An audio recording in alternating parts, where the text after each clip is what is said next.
Did your family pressure you into wearing the hijab? Aren't you ashamed to walk around like that? Do you have hair? Yeah, I hear these questions and the others a lot.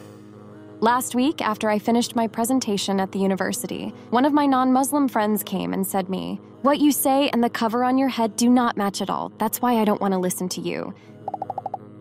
Some thoughts that wearing the hijab puts women under pressure or restricts their freedom. I see a lot of posts and news about this issue, especially on social media. There is no command to wear hijab in the Quran. Your hijab bother me while I'm watching you. Doesn't bother you? I even came across to a news the other day.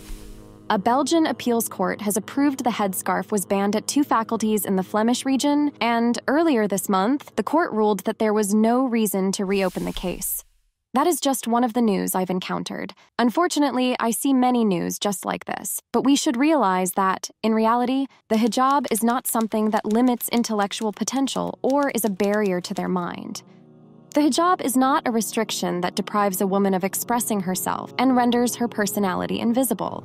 Nor is it a restriction that suppresses a woman's voice, isolates her from the society, or confines her to the home. It is not a symbol of male dominance or an instrument that strengthens male authority. Besides, the hijab is not only about the style of clothing, nor is it a concept that evaluates women as an object or objectifies them through their physical appearance. Well then, what is hijab?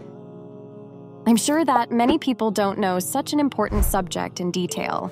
However, today we will put our biases aside and solve the case once and for all. The word hijab means to cover or equip. Covering parts of the body that are forbidden to show the others are religious commandments set forth by verses.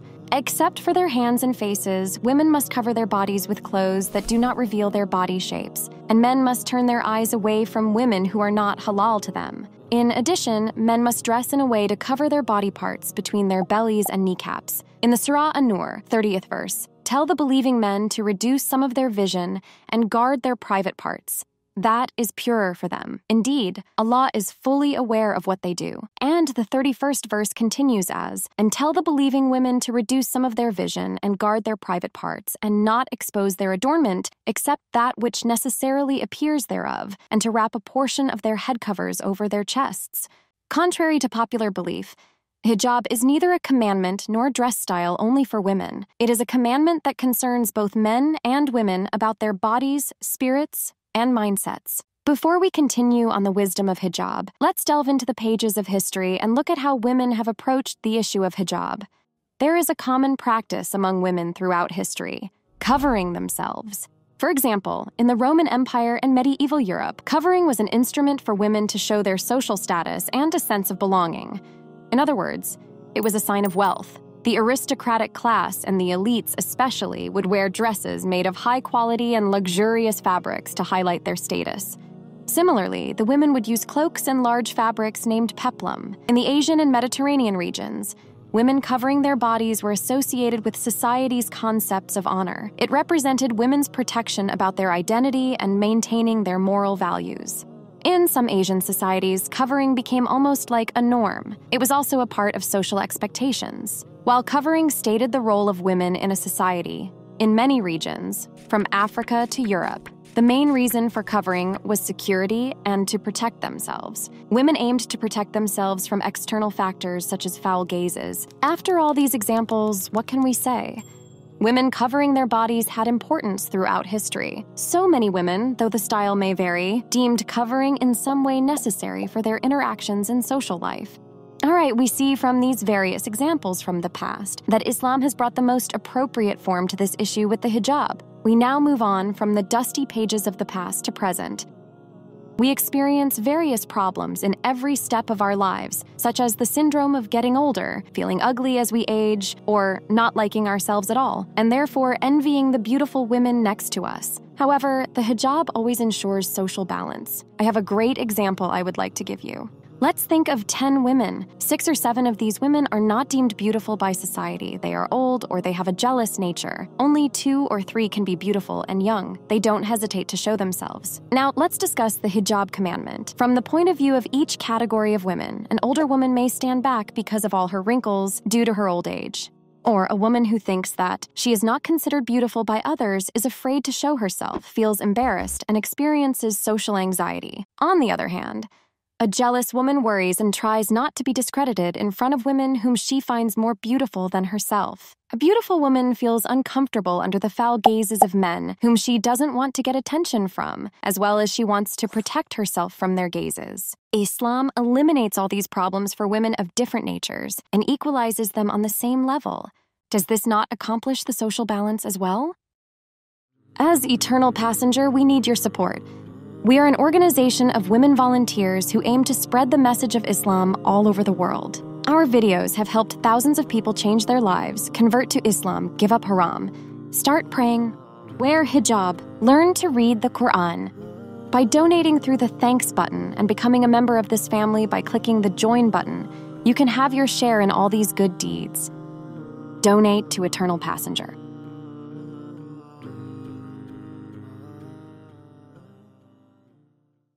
While the modern age might force women to undergo heavy plastic surgeries because of these problems, Islam produces the most appropriate solution for human nature.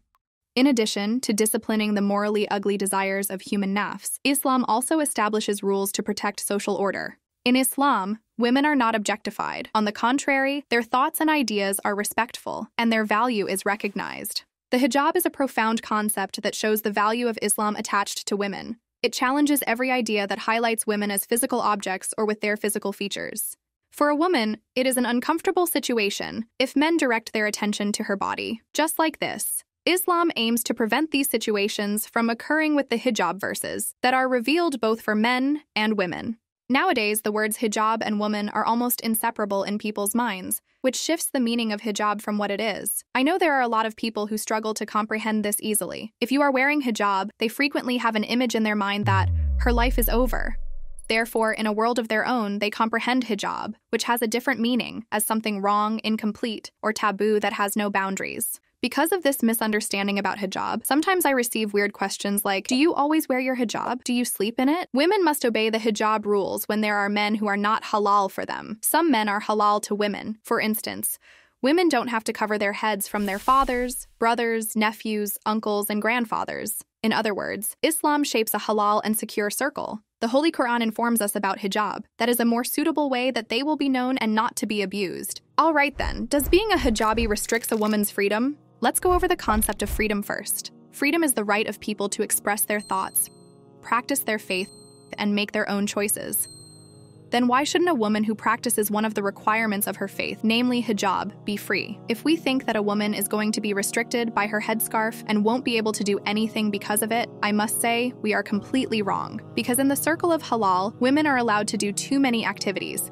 Hence, they can get education, have fun, have diverse hobbies, and do sports. In fact, by expressing their minds and will, they get rid of the taboos imposed by society and reveal their identities freely. Furthermore, they don't bow to some fashion standards too.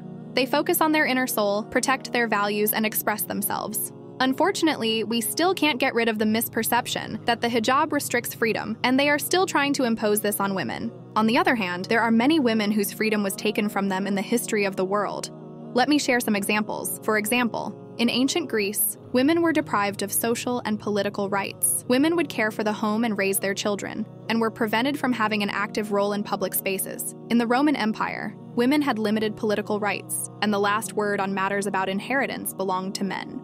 In medieval Europe, women lived under a male-dominated social structure. They were deprived of education and employment opportunities and were generally limited to marriage and caring for the children. Let's have a look at examples from pre-Islamic Arab society. In the Arab society before Prophet Muhammad, women were considered second-class members. For instance, nobody wanted to have a girl child, contrary to boy children. For this reason, some of the families would bury their daughters as soon as they were born, by making many excuses. Women had no right to inheritance from their ancestors. The inheritance was generally divided between the male members of the family. That was absolutely a socio-economically restricting practice for women. Women were often married to a mate chosen by their families with no regard for their wishes in marriage. Thus, most women had no right to decide their marriage. They had no control over their own lives. How bad was that? After Prophet Muhammad was dutied for prophethood and Islam started to reach far corners of the world, all of them were put out of practice quickly. Islam valued women, protected them and their rights, and raised them to their rightful place, an equal member of the community. Prophet Muhammad's wife, Khadijah, is a great example. She was a prominent businesswoman of her age. She led a successful business life as a wealthy trader, and she was the biggest supporter of Prophet Muhammad after he received prophethood. Khadijah's success and leadership qualities are good examples of how a hijabi woman can be successful in work life while maintaining the boundaries of halal. She successfully fulfilled her role as a mother and showed that women can be active in daily life. Fatima's exemplary life proves that hijabi women have the potential to use their skills and leave a mark on society. After everything we've talked about, let's face it, a woman who embraces hijab makes her own decision. The hijab doesn't have to mean being under the control of men or pressured by someone else. The hijab is the right of women to protect themselves and to define their personal space. The hijab doesn't prevent women from being strong and self-confident members of society. On the contrary, hijabi women can use their knowledge, skills, and talents to be successful in different fields. The hijab offers them plenty of safe space, halal circle, to do so. The hijab doesn't end with the physical appearance. It is also about inner beauty, moral values, and character. The hijab provides opportunities for people to establish healthier, moral relationships dependent on virtues with other people. The hijab empowers women and makes it safe for them to be in social interactions. The hijab is not captivity, but freedom for women.